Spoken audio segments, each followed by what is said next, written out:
আসসালামু আলাইকুম। Hello guys, this is tech from ST99। চলে আসলাম সবজি বাগানে। তো আজকে চিন্তা করছি সবজি বাগান থেকে নিজ হাতে সবজি তুলবো, মানে একেবারে তাজা। তো আপনারা দেখছেন একটা বাঁধাকপি, এটা নিলাম এখন। তারপর দেখি আর কি নেওয়া যায়। এখানে মূলা, বাঁধাকপি, ব্রোকলি, ফুলকপি, কাঁচামরিচ, এছাড়া অনেক আলু, এছাড়া অনেক সবজি আছে। তো সবগুলো এখনো ফলন, সব গাছে এখনো ফলন আসে নাই। তো কাঁচামরিচ, বাঁধাকপি হয়ে গেছে, আর মূলা, ঢেঁড়সও অল্প স্বল্প হয়েছে। আপনারা দেখছেন এখানে অনেকগুলো সবজি বাগান। এটা একটা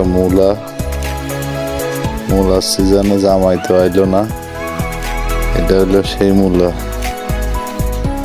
তো ভিউয়ার্স, ভিডিওটি ভালো লাগলে অবশ্যই শেয়ার করে দিবেন, লাইক, কমেন্ট এবং সাবস্ক্রাইব করতে ভুলবেন না। তো ভালো থাকবেন, পাশে থাকবেন। আসসালামু আলাইকুম।